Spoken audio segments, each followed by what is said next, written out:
Good morning, guys. Thanks for coming back. Luke with Premium Aquatics here. Today for the tank, we are looking at hooking up this Nyos Torq reactor here. This Nyos dock is the power for the Torq. So we are going to be putting that together, getting some GFO and carbon running on this system and see what it does, see how this Torq reactor works, how easy it is to set up. By the looks of it, I think this is going to be a home run. It's going to be very simple. Stay tuned. Let's get going.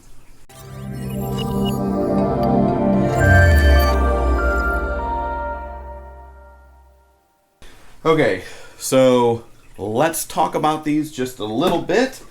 First things first, the Nyos Torq. It is a media reactor. There are three different sizes: the 0.5, the 1, which is this, and then the 2.0. Each of them have a different capacity for what they can handle as far as media capacity goes.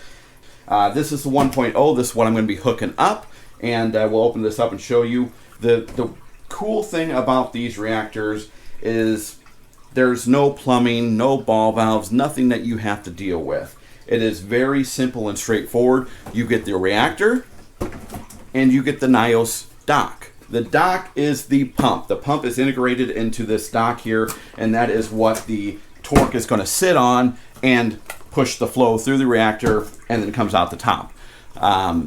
The way you adjust the flow so you're not blowing anything out or you're not going too slow, there's a little plate there that you can open and close on the reactor. So it still gives you all the functionality of a normal reactor, but you don't have to worry about plumbing. You don't have to worry about ball valves. You don't have to worry about all that stuff. And then when you want to go and clean it, disassembling all that possibly and doing it. So this is going to be very simple. We just yank off the reactor and we can clean it up. So let's open this up.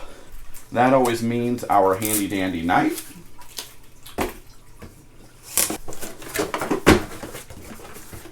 And very simply, I mean, this is just about as simple as you can get here. In the box, you have some Nyos pamphlets, the quick start guide that obviously you want to look at. Make sure you know what you're doing here. But this pump is extremely simple. It has your nice outer housing, the connection plate here for what you'll be connecting the reactor to, and on the bottom is the pump. You can actually remove the base here just in case you would need to take the pump out and do some regular maintenance. But nice, it's a Nyos Torq pump, but really simple to set up. This thing is good to go. Okay, moving on. The Nyos 1.0 body. So you do need one per reactor. It's not something you can tandem or anything like that. You do need one dock per reactor that you want to set up. However, these reactors are able to utilize more than one media on the 1.0 and the 2.0. On the 0.75, they don't recommend it, but on the 1.0 and 2.0, you can utilize two media. So if you want to use GFO and carbon, you don't have to buy two reactors. No point of doing that. Just set it up all in one. Over here, just for reference, they have a table of everything you can utilize.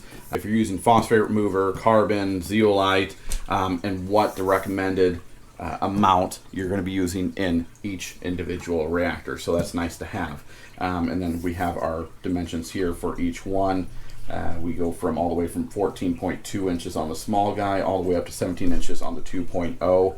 And we open this up. It is as simple as the dock is. We have our quick start guide.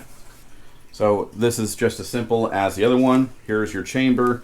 Here is your separator plate. This is the cap to it. And then we have our sponges, of course, so our media doesn't go flying anywhere. If you can see here, the bottom is where the flow is going through. So if you twist this, it'll raise and lower the flow going in. So what this is going to do, take the Torq reactor, put it on the base here, and then you can see our purple pieces are lined up. And then as we twist it, it's going to adjust the flow and tell you, essentially what you're looking at. And if it's going to be open or closed. This is all the way closed.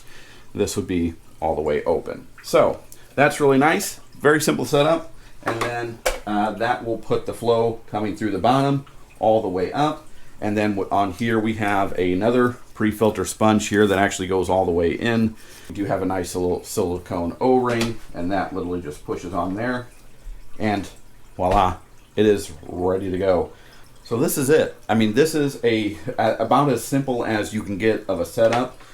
It's all said and done. If I want to take this out, do maintenance and clean it, or change the media, literally all I'm doing is turning this, popping it off, letting the water drain out, and I'm good to go. I can take it back to this kitchen sink, to the bathroom sink, change out whatever I need to, pull it out, and then this bottom plate actually comes out as well. It has another silicone O-ring here, so we remove this plate, and then from there we can pull out these two baffles and the sponges and clean everything up. I mean, if you're looking for something easy to use, this is about where it's at.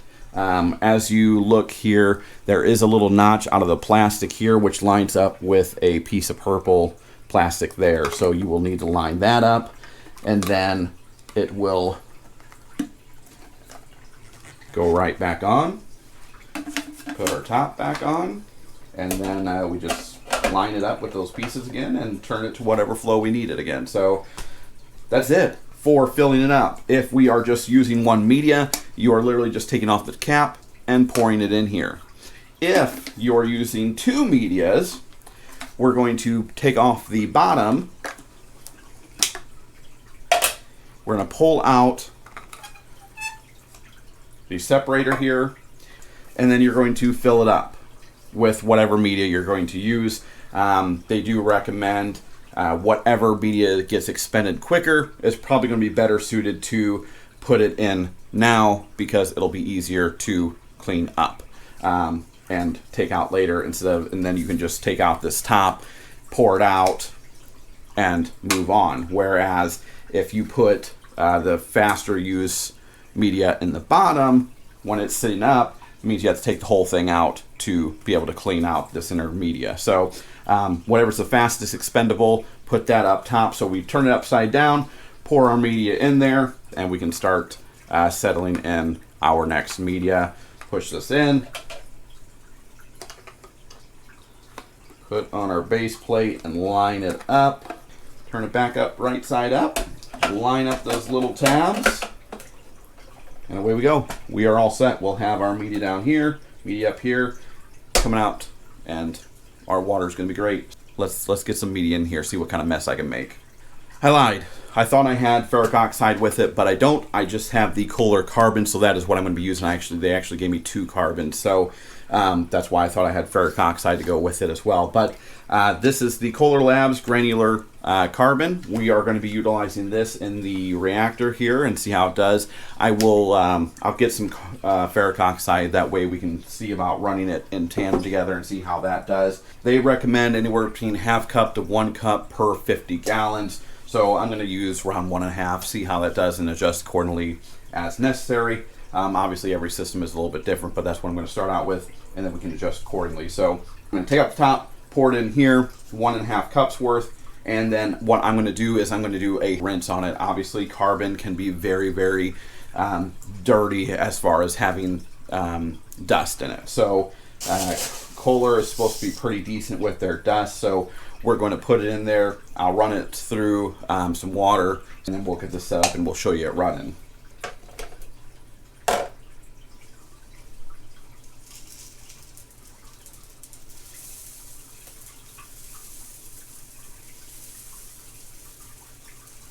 All right, that was super easy. Didn't take much to clear that for me.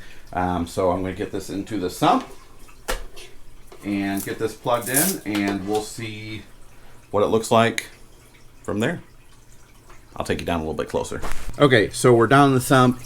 Really easy to set up. I've got it. I took out a little bit more carbon just because I felt like I had a little more than what I intended to get. Literally all I have to do is it's in place, and then if I just twist this, the water will start coming up.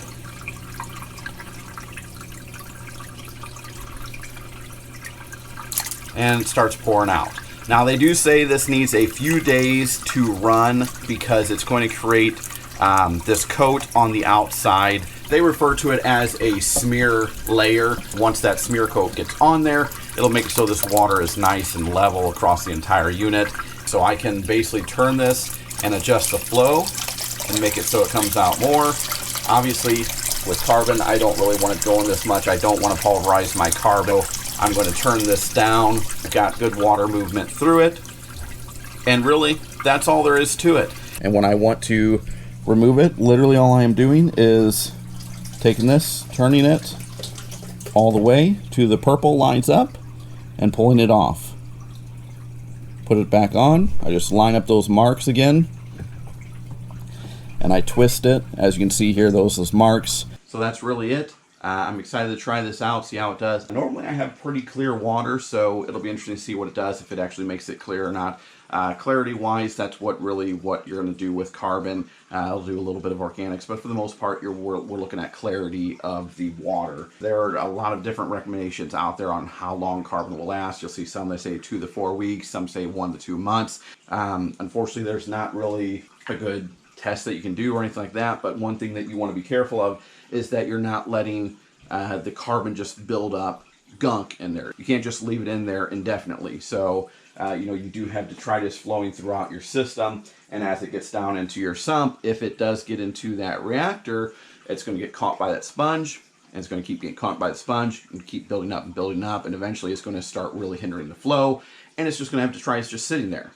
So you don't want to do that. It's just like your Ecotech sponges, just like any sponges in your sumps, anything. You want to do some regular maintenance on to make sure that any detritus that's getting caught, which is what those sponges are for, is cleaned out and appropriately taken care of. Just be careful of that. Do regular maintenance on it and swap it out as you see fit.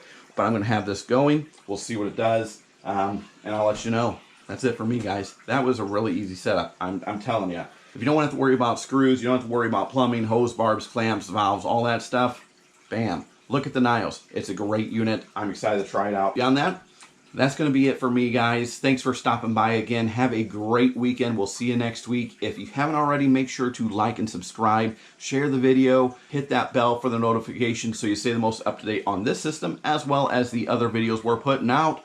And we will see you next week.